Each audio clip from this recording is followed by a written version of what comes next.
ಈ ರೇಣುಕಾ ಸ್ವಾಮಿ ಮಾಡಬಾರದ ರೀತಿಯಲ್ಲಿ ಚಾಟ್ ಮಾಡಿಬಿಟ್ಟಿದ್ದಂತೆ.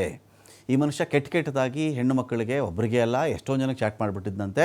ಇದರಲ್ಲಿ ಪವಿತ್ರ ಗೌಡ ಕೂಡ ಒಬ್ಬರಂತೆ. ಪವಿತ್ರ ಗೌಡನಿಗೆ ಅಶ್ಲೀಲ ಫೋಟೋಗಳು ಕಳಿಸಿದ್ದಲ್ಲದೆ ಕೆಟ್ಟದಾಗಿ ಚಾಟ್ ಕೂಡ ಈ ಮನುಷ್ಯ ಮಾಡಿದ್ದಂತೆಲ್ಲ ಆರೋಪ ಇತ್ತಲ್ಲ. ಪೊಲೀಸರು ಏನು ಮಾಡಿದ್ದಾರೆ, ಹೌದಾ ಈ ಮನುಷ್ಯನ ಈ ಥರ ಒಂದು ಹಿನ್ನೆಲೆ ಇದೆಯಾ, ಈ ಮನುಷ್ಯನೊಂದಿಗೆ ಚಾಟ್ ಮಾಡಿದವ್ರು ಯಾರ್ಯಾರು, ಈಗ ಎರಡು ಭಾಗ ಬರುತ್ತೆ ಒಂದು ಚಾಟಲ್ಲಿ. ಒಬ್ಬನೇ ಯಾರಿಗೋ ಸುಮ್ಮನೆ ಮಾತಾಡ್ಕೊಂಡಿರೋಕ್ಕಾಗಲ್ಲ, ಆ ಕಡೆಯಿಂದೇನೋ ಬಂದಿರಬೇಕಾಗತ್ತೆ ಉತ್ತರ.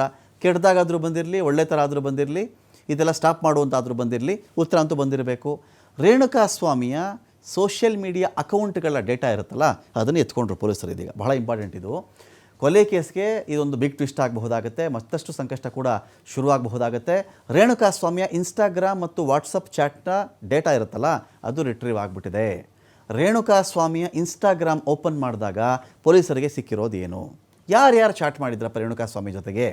ಒಂದು ಕಡೆ ಇಂಪರ್ಸೋನಾ ಅಂತಾರೆ. ಇಂಪರ್ಸೋನಾ ಅಂದರೆ ಏನು ಅಂತ ಹೇಳಿದ್ರೆ, ಈಗ ರೇಣುಕಾ ಸ್ವಾಮಿ ನಾನು ಇಂಥವ್ರ ಜೊತೆ ಚಾಟ್ ಮಾಡ್ತಾ ಇದ್ದೀನಿ ಅಂತ ಅಂದ್ಕೊಂಡಿರ್ತಾನೆ. XYZ ಅಂತ ಅಂದ್ಕೊಳ್ಳಿ, ಒಬ್ಬ ವ್ಯಕ್ತಿ, ಅದು ಹುಡುಗಿನೋ ಮಹಿಳೆನೋ, ಇವ್ರ ಜೊತೆ ಚಾಟ್ ಮಾಡ್ತಾ ಇದ್ದೀನಿ ಅಂತ ಅಂದ್ಕೊಂಡಿರ್ತಾನೆ ಅವನು.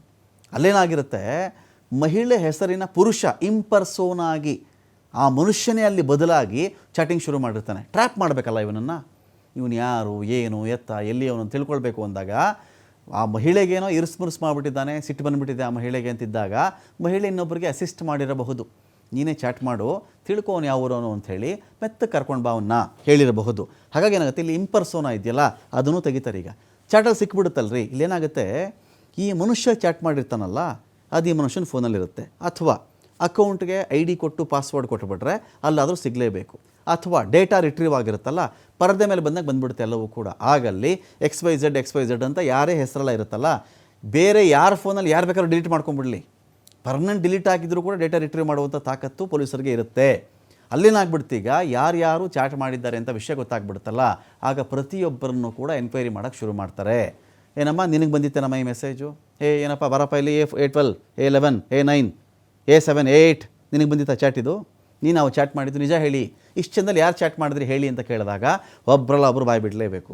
ಯಾಕೆಂದರೆ ಲೊಕೇಶನ್ ಸಮೇತ ತೆಗಿಬೋದು ಬೇಕಾದ್ರೆ ಅವರು, ಯಾವ ಲೊಕೇಶನಲ್ಲಿ ಅವತ್ತು ಯಾರಿದ್ದ ಅದು ಅವರ ಮಾಹಿತಿ ಇರುತ್ತೆ. ಇಲ್ಲ ಅಂದರೆ ಸಾಕು, ಅಲ್ಲಾಗೋ ಕಥೆಗಳು ಬೇರೆ ಇರ್ತವೆ. ಸೊ ಹಾಗಾಗಿ ಇದರಲ್ಲಿ ಡಿ ಗ್ಯಾಂಗ್ ಯಾವ ರೀತಿಯಲ್ಲಿ ರೇಣುಕಾ ಸ್ವಾಮಿಗೆ ಒಂದು ಬಲೆ ಹೆಣೆದು ಈ ಖೆಡ್ಡ ಕೆಡವುದ್ರು ಅಂತ ಕೂಡ ಇದೆ.